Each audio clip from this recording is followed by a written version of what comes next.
የቤትህ ቅናት በልታኛለችና የሚሰድቡህም ስድብ በላይ ወድቋልና ነፍሴ በጾም አስመረርኳት። በስመ አብ ወወልድ ወመንፈስ ቅዱስ አሐዱ አምላክ አሜን። ምኩራብ የዐቢይ ጾም ሦስተኛው ሳምንት በኢትዮጵያ ኦርቶዶክስ ተዋሕዶ ቤተክርስቲያን የዐቢይ ጾም ሦስተኛው ሳምንት ምኩራብ በማለት ይጠራል። ጌታችን አምላካችን መድኃኒታችን ኢየሱስ ክርስቶስ ወደ ምኩራብ የገባበትና ያስተማረበት ነው። ምኩራብ ማለት ቀጥተኛ ፍቹ ኮረብታ ወይንም ተራራ የሚያህል ታላቅ ሕንጻ ማለት ነው። ከዚህም የተነሳ የአይሁድ ቤተ ጸሎት ወይም ቤተ መቅደስ ማለት ይሆናል። እንደ ቤተ ክርስቲያናችን ሥርዓትና ትውፊት መሰረት በዐቢይ ጾም 8 ሰንበታት ሊዘመር የተዘጋጁ የዕፀ ድጓ መዝሙር ነው። በየሳምንቱ የሚነበቡት የመጽሐፍ ቅዱስ ምንባብ፣ የሚዘመረው የዳዊት መዝሙር ወይም ምስማክ ከሰንበት ስያሜ ጋር የሚያያይዝ የሚያያዙና የሚዛመዱ ናቸው። በሰንበታት ውስጥ የሚነበቡና የሚዘመረው ጌታችን በመዋዕለ ስብከቱ ያስተማራቸው ትምህርቶች፣ የሰራቸውና ዋና ዋና ተአምራት፣ መንክራት የሚመለከቱ ናቸው። ጾሙ የጌታ ጾም ስለሆነ ሁሉም መዝሙራትና ምንባባት ከጌታ ትምህርት ሥራ ጋር የተያያዙ ናቸው። በዚህም መሰረት ሦስተኛውን ሰንበት ምኩራብ ተብሎ ተሰይሟል። ቦአ ኢየሱስ ምኩራብ አይሁድ የሚልና ይህንን የመሰለ ጌታ በምኩራብ ማስተማሩን የሚያዘክር የሚቀርብበት ሳምንት ነው። በብሉይ ኪዳን ዘመን በኢየሩሳሌም የአይሁድ ቤተ መቅደስ ነበራቸው። ናቡከደነጾር ኢየሩሳሌምን በወረረ ጊዜ ግን ቤተ መቅደሱን አፈረሰ፣ ሕዝቡንም ወደ ባቢሎን አፈለሰ። ከዚህ ጊዜ ጀምሮ አይሁድ በሚኖሩባቸው ስፍራዎች ሁሉ ለጸሎት ቤት ይሰሩ ነበር። ጌታችን መድኃኒታችን ኢየሱስ ክርስቶስ በኢየሩሳሌም እየተዘዋወረ በሚያስተምርበት ጊዜ ግን ብዙ ምኩራቦች ነበሩ። ሐዋርያት በሚያስተምሩበት ወቅት ከአንዳንድ ቦታዎች በቀር በምኩራቦች ገብተው ወንጌልን አስተምረዋል።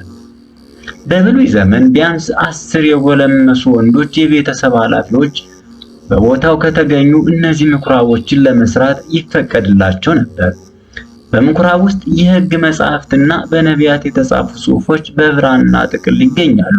ምዕመኑ እንዲሰማቸው እንደ መድረክ ባለ ቦታ ላይ ካህናትና መምህራን ቆመው መጻሕፍትን ያነባሉ፣ እግዚአብሔርንም ያስተምሩ ነበር። ምኩራብን የሚመሩት አለቆች ጥፋተኛ ሰው ቢገኝ በመግረፍ ወይም ከምኩራብ በማስወጣት ሊቀጡ ስልጣን ነበራቸው። አገልጋይ ወይም የሚራዱ ወጣቶች ልጆችን በማስተማር ጥቅሎቹን በማቅረብ በተጨማሪም የአለቆቹን ትእዛዝ በመፈጸም ያገለግላሉ። በየሰንበቱ ሕዝብ ሁሉ በምኩራብ ተሰብስበው አምልኮታቸውን ይፈጽሙ ነበር። ከአምልኮታቸውም ውስጥ ጸሎት፣ ከሕግና ከነቢያት ንባብ፣ ስብከትና ቡራኬ ነበር። በዚህ ምኩራብ ጌታችን መድኃኒታችን ኢየሱስ ክርስቶስ ተገኝቶ ሕዝቡን አስተምሯል። ወዳደገበትም ወደ ናዝሬት መጣ። እንደ ልማዱም በሰንበት ቀን ምኩራብ ገባ፣ ሊያነብም ተነሳ። ሉቃስ ወንጌል ምዕራፍ 4 ከቁጥር 16። ወደ ገዛ አገሩም መጥቶ እስኪገርመው ድረስ በሚገባቸው ያስተምራቸው ነበር። የማቴዎስ ወንጌል ምዕራፍ 13 ከቁጥር 52። ሰንበትም በሆነ ጊዜ በምኩራብ ያስተምር ጀመር። ማርቆስ 6:1። ጌታችን ኢየሱስ ክርስቶስ ወደ አይሁድ ምኩራብ ገባ፣ የሃይማኖት ቃልን አስተማረ። ከመስዋዕት ይልቅ ምሕረትን እወዳለሁ፣ የሰንበት ጌታዋ የምሕረት ባቷም እኔ ነኝ፣ የሰው ልጅም የሰንበት ጌታዋ ነው። የአባቴን ቤት የንግድ ቦታ አታድርጉት፣ ቤቴስ የጸሎት ቤት ይባላል እያለ የሃይማኖትን ቃል አስተማራቸው። ወደ ምኩራባቸውም ገብቶ ዝም ይሉ ዘንድ ገሰጻቸው። እነርሱም ትምህርቱን፣ የቃሉን ግርማ፣ ያነጋገሩን ጣዕም፣ የአንደበቱን ቅልጥፍና አደነቁ። እንግዲህ በመብልም ቢሆን በመጠጥም ቢሆን በልዩ ልዩ በዓላትም ቢሆን በመባቻም ቢሆን በሰንበትም ቢሆን የሚነቅፏችሁ እንዳይኖሩ ተጠንቀቁ። ጌታችን ያስተማረው ቃል ነው። ወንድሞች ሆይ እምነት አለኝ ምግባር ግን የለኝም የሚል ሰው ቢኖር ምን ይጠቅመዋል? በእውኑ እምነት ልታድናችሁ ትችላለችን? ከወንድሞቻችን ወይም ከእህቶቻችን የታረዙ ወይም የዕለት ምግብ ያጡ ቢኖሩ ከእናንተም አንዱ እያለ ጌታችን ኢየሱስ ክርስቶስ አስተምሯል። ያዕቆብ 5:14። በግብረ ሐዋርያትም የሐዋርያት ሥራ ምዕራፍ 10 ከቁጥር 18 ላይ እንዲህ ይላል። በቂሳሪያም ቄርኔሎስ የሚባል አንድ ሰው ነበር። ኢጣሊቂ ለሚሉት ጭፍራም የመቶ አለቃ ነበር። እርሱም ጻድቅና ከነቤተሰቡ እግዚአብሔርን የሚፈራ ነበር። ለሕዝቡም ብዙ ምጽዋት ይሰጥ ነበር። ዘወትርም ወደ እግዚአብሔር ይጸልይ ነበር ይላል ጌታችን ኢየሱስ ክርስቶስ በዕለቱ ያስተማረው የሐዋርያት ሥራ ቁጥር ምዕራፍ 10 ከቁጥር 8 ላይ። ዕለቱ የሚሰበከውም መዝሙር 68 ከቁጥር 9 እስመ ቅንዓተ ቤትከ በልዐኒ ትዕይርቶሙ ለእለ ይትዔየሩከ ወድቀ ላዕሌ ወቀጻዕክዋ በጾም ለነፍሴ።